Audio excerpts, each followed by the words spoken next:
ദൈവത്തിന്റെ അതിപരിശുദ്ധമായ നാമം മഹത്വപ്പെടുമാറാകട്ടെ. G of good news day Christian ചാനലിലേക്ക് എല്ലാവർക്കും യേശുക്രിസ്തുവിന്റെ നാമത്തിലുള്ള സ്നേഹവന്ദനത്തെ അറിയിക്കട്ടെ.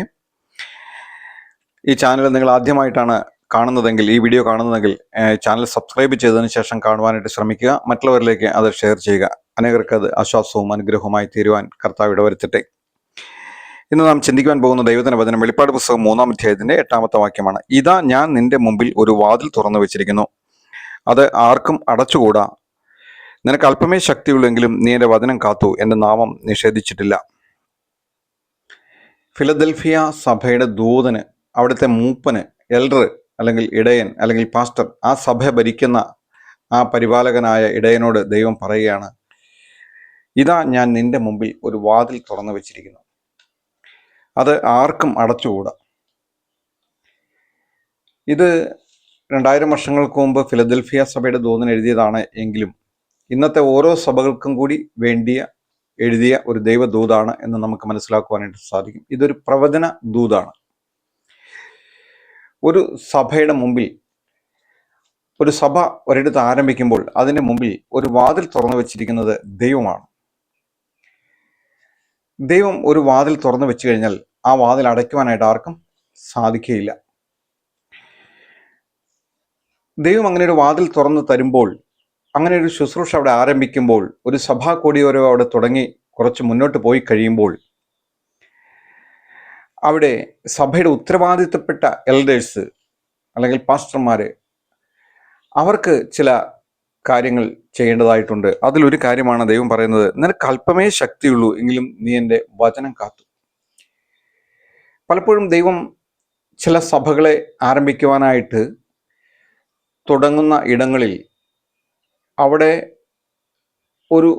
ഒരു ബലം കൊണ്ടല്ല അത് ആരംഭിക്കുവാനായിട്ട്, മാനുഷികമായ ശക്തി കൊണ്ടോ ബലം കൊണ്ടോ അല്ല അങ്ങനെ ആരംഭിക്കുവാനായിട്ട് ദൈവം ഒരു കൃപ കൊടുക്കുന്നത്. ദൈവം ഒരു വാതിൽ തുറക്കുമ്പോൾ ദൈവത്തിനറിയാം ഇവന് കുറച്ച് ശക്തി മാത്രമേ ഉള്ളൂ എന്ന് ദൈവത്തിനറിയാം. പക്ഷെ ദൈവം കൂടെ ഇരിക്കുന്നത് കൊണ്ട്, ദൈവം വാതിൽ തുറക്കുന്നത് കൊണ്ട് അത് ആർക്കും അടയ്ക്കാനായിട്ട് കഴിയുകയില്ല. പക്ഷെ ആ സഭയുടെ ദൂതൻ എന്ത് ചെയ്യണം? അവൻ ചെയ്യേണ്ട ചില കാര്യങ്ങളാണ് അവിടെ പറയുന്നത്. നിനക്ക് അല്പമേ ശക്തിയുള്ളെങ്കിൽ നീ എൻ്റെ വചനം കാത്തു.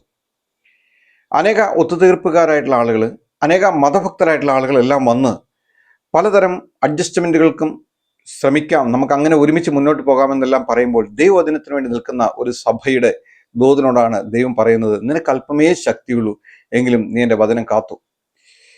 ഈ കാലഘട്ടങ്ങളിൽ അനേക ഇടങ്ങളിലും ദൈവവചനത്തെ അഴിച്ച് പഠിപ്പിച്ച് ദൈവവചനത്തെ കാക്കാതെ മാനുഷിക ബലങ്ങളിൽ ആശ്രയിക്കുന്ന ആളുകളെ നമുക്ക് കാണുവാൻ സാധിക്കും.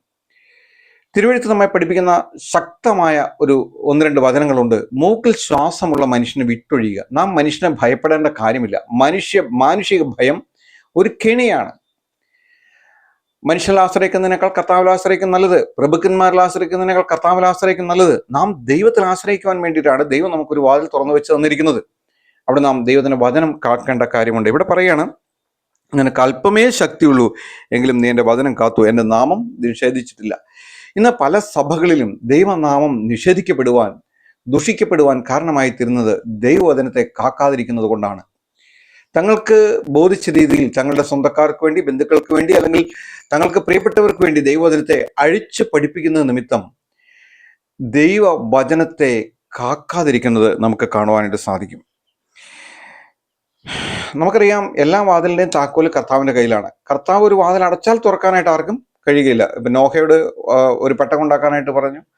വളരെ ശ്രമകരമായ അനേക വർഷത്തെ തയ്യാറെടുപ്പ് പണികൾക്ക് ശേഷം വാതിലുണ്ടാക്കി. ദൈവമാണ് ആ പെട്ടകത്തിന്റെ വാതിലടച്ചത്. ദൈവം അടച്ചാൽ അത് തുറക്കുവാനായിട്ട് ആർക്കും കഴിയുകയില്ല. എന്നാൽ ദൈവം തുറന്നാൽ ആർക്കും അടയ്ക്കുവാനായിട്ടും കഴിയുകയില്ല. ഫിലദൽഫിയ സഭയുടെ ദൂതനോട് പറയാണ്, അനേക സ്വാധീനങ്ങൾക്ക് നീ വഴങ്ങിയില്ല. അനേക ഒത്തുതീർപ്പുകാർ നിന്റെ അടുക്കൽ വന്നെങ്കിലും ആ സമൂഹത്തിലെ, ആ സഭ ആയിരിക്കുന്ന പട്ടണത്തിലെ വലിയ ഉന്നത നേതാക്കന്മാരെ അല്ലെങ്കിൽ ഉന്നത അധികാരത്തിലിരിക്കുന്ന ആളുകളെല്ലാം നിന്റെ അടുക്കൽ വന്നിട്ട് നിന്നോട് പല അഡ്ജസ്റ്റ്മെന്റുകൾക്കും പറഞ്ഞെങ്കിലും നീ വഴങ്ങിയില്ല. കാരണം നീ ദൈവവചനത്തെ മുറുകെ പിടിച്ചു. അതിനാൽ ദൈവം പറയാണ്, നീ എൻ്റെ നാമം നിഷേധിച്ചിട്ടില്ല, നീ എൻ്റെ വചനത്തെ കാത്തു എന്ന് ആ സഭയോട് ദൈവം പറയുകയാണ്.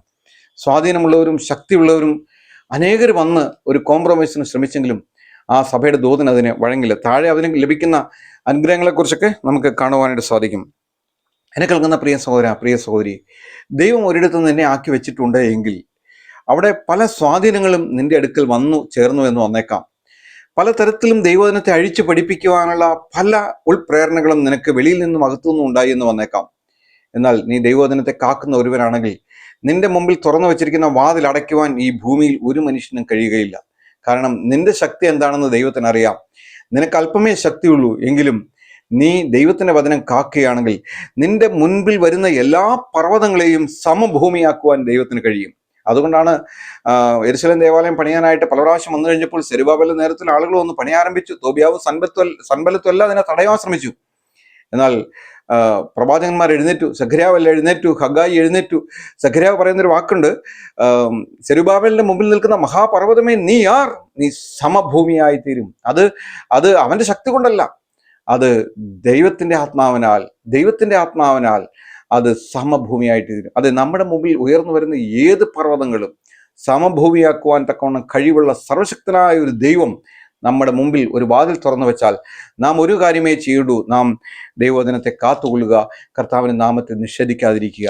ഇനി കർത്താവിൻ്റെ നാമത്തെ നിഷേധിക്കുന്നവർക്കും ദൈവവചനത്തെ അഴിച്ചു പഠിപ്പിക്കുന്നവർക്കും വരുന്ന ശിക്ഷാവിധി എന്താണെന്ന് തിരുവെഴുത്ത് നമ്മെ പഠിപ്പിക്കുന്നത് നമുക്ക് കാണുവാൻ സാധിക്കും. വെളിപ്പാട് പുസ്തകം 22-ാം അധ്യായത്തിൻ്റെ 18-19 വാക്യങ്ങൾ വായിക്കുമ്പോൾ, വെളിപ്പാട് 22-ന്റെ 18-19 വാക്യങ്ങൾ വായിക്കുമ്പോൾ, ഈ പുസ്തകത്തിലെ പ്രവചനം കേൾക്കുന്ന ഏവനോട് ഞാൻ സാക്ഷീകരിക്കുന്ന എന്തെന്നാൽ അതിനോട് ആരെങ്കിലും കൂട്ടിയാൽ ഈ പുസ്തകത്തിൽ എഴുതിയ ബാധകളെ ദൈവം അവന് വരുത്തും. ദൈവവചനത്തെ അഴിച്ചു പഠിപ്പിക്കുന്നവർക്ക് അനേക ബാധകൾ വന്നു ചേരുവാൻ സാധ്യതയുണ്ട്. ബാധകൾ എന്ന് പറയുമ്പോൾ ഭൂതപ്രേതങ്ങൾ മാത്രമൊന്നുമല്ല.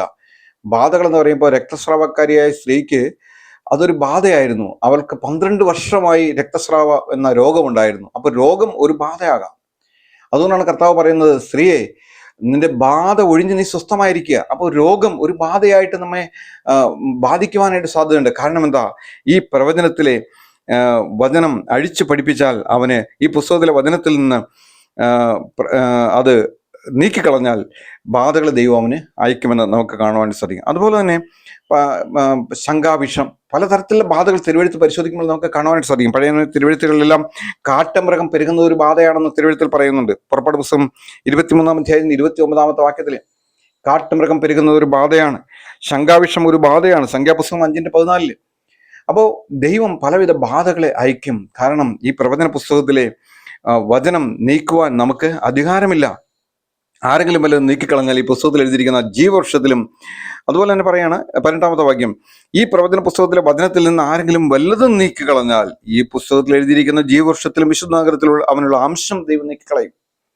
ദൈവം ഓരോ ദൈവദാസന്മാർക്കും ഒരു കിരീടം കൊടുത്തിട്ടുണ്ട്. ആ കിരീടം അവർ സൂക്ഷിക്കേണ്ടതായിട്ടുള്ള ഉത്തരവാദിത്തമുണ്ട്. അത് ഒരിക്കലും നഷ്ടപ്പെട്ടു പോകാതിരിക്കുവാൻ തക്കോണം തങ്ങളുടെ ഓഹരി, തങ്ങളുടെ അംശം കാത്തുകൊള്ളേണ്ട ആവശ്യമുണ്ട്. ഇവിടെ പറയുകയാണ്, നിനക്കുള്ള അംശം ദൈവം നീക്കിക്കളയാതിരിക്കുവാൻ നീ നോക്കണം. ജയിക്കുന്നവനെ ദൈവം ആലയത്തിൽ ഒരു തൂണാക്കും. ഒരു തൂണെന്ന് പറയുന്നത് നമുക്കറിയാം, അതിനെ ഭാരമുള്ള വസ്തുവിനെ താങ്ങി പിടിക്കുന്നതാണ് തൂണെന്ന് പറയുന്നത്. ഒരു കോൺക്രീറ്റ് സ്ലാബിനെ താങ്ങി പിടിക്കുന്നതാണ് ഫില്ലറുകൾ. അതുപോലെ ജയിക്കുന്നവനെ ദൈവത്തിന്റെ സഭയിലെ തൂണാക്കി മാറ്റുന്നത് നമുക്ക് കാണുവാനായിട്ട് സാധിക്കും. എന്നെ കേൾക്കുന്ന പ്രിയ സഹോദരി, നീ ഒരു സഭയിലെ ശുശ്രൂഷകനായിരിക്കാം, ഒരു സഭയിലെ മൂപ്പനായിരിക്കാം, ഒരു ഇടയനായിരിക്കാം, ഒരു പാസ്റ്റർ ആയിരിക്കാം. നീ ആര് തന്നെയാണെങ്കിലും ഒത്തുതീർപ്പുകൾക്ക് വഴങ്ങല്ലേ. നിന്റെ മുമ്പിൽ ഒരു വാതിൽ തുറന്നു വെച്ചത് ദൈവമാണ്. നീ മനുഷ്യനിൽ ആശ്രയിക്കില്ലേ. ഒത്തുതീർപ്പുകൾക്കും മതഭക്തരായ ആളുകൾക്കും കൂടെ നീ പിന്നാലെ പോകില്ലേ. നിന്റെ മുമ്പിൽ തുറന്നു വെച്ചിരിക്കുന്ന വാതിൽ ദൈവമാണ് തുറന്നു വെച്ചിരിക്കുന്നത്. അതുകൊണ്ട് നിനക്ക് ശക്തി കുറവാണെന്ന് അറിഞ്ഞുകൊണ്ട് തന്നെയാണ് നിന്നെ ആ സ്ഥാനത്ത് ദൈവം ആക്കി വെച്ചിരിക്കുന്നത്. അവിടെ നീ ദൈവവചനത്തെ കാക്കുകയും കർത്താവിന്റെ നാമം നിഷേധിക്കാതിരിക്കുവാൻ നീ ശ്രമിക്കുകയും ചെയ്യുമെങ്കിൽ നിന്റെ കിരീടം ആരും എടുത്തുകൊണ്ട് പോകുകയില്ല. നിനക്ക് ദൈവത്തിന്റെ ആ വഴിയിലുള്ള, ദൈവത്തിന്റെ ഇടങ്ങളിലുള്ള ആ ഓഹരിയും അംശവും ആരും നീക്കിക്കളയുകയില്ല.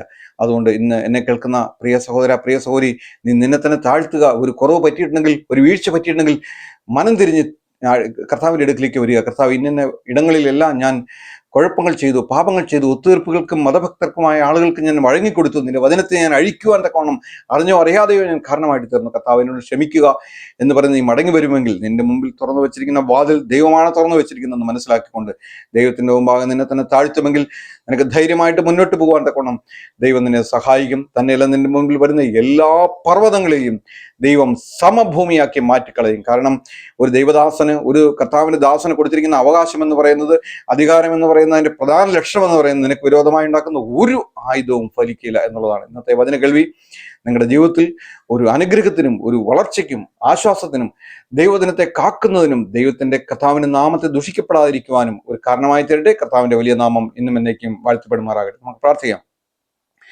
അടികളെ സ്വർഗീയ നല്ല പിതാവായ ദൈവമേ, ഈ കർത്താവെ ചാനലിനായിട്ട് അങ്ങേ സ്തുതിക്കുന്ന കർത്താവെ, ഈ ചാനൽ കേട്ടുകൊണ്ടിരിക്കുന്ന ഓരോ മനുഷ്യരെയും നീ അനുഗ്രഹിക്കണമേ കർത്താവെ. പ്രത്യേകിച്ച് കർത്താവെ ചാനൽ സബ്സ്ക്രൈബ് ചെയ്തിരിക്കുന്ന ഓരോ മക്കളുടെ ആവശ്യങ്ങളും എല്ലാം കൂടെ ഇരിക്കണമേ കർത്താവെ. അവരെ നീ വാസ്തവമായിട്ടും അനുഗ്രഹിക്കണമേ കർത്താവെ. അവർ അത് കൂടുതൽ കേൾക്കണമെന്നുള്ള ആഗ്രഹത്തോട് ചെയ്തിരിക്കുന്നതിനാൽ കർത്താവിന്റെ വിശേഷമായ ഒരു അനുഗ്രഹം അവരുടെ മേൽ ചൊരിയണമെന്ന് പ്രാർത്ഥിക്കുന്നു കർത്താവെ.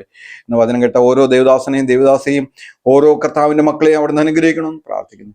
അവിടെ നിന്ന് അങ്ങനെ ചെയ്യാൻ പോകുന്നതിനായിട്ട് സ്തോത്രം. എല്ലാ മഹത്വം അങ്ങേക്ക് തരുന്നില്ല. ഞങ്ങൾക്ക് വേണ്ടി ജീവൻ രക്ഷിതാവും കർത്താവുമായ യേശു ക്രിസ്തുവിന്റെ പരിശുദ്ധമായ നാമത്തിൽ തന്നെ ആമേൻ. ആമേൻ.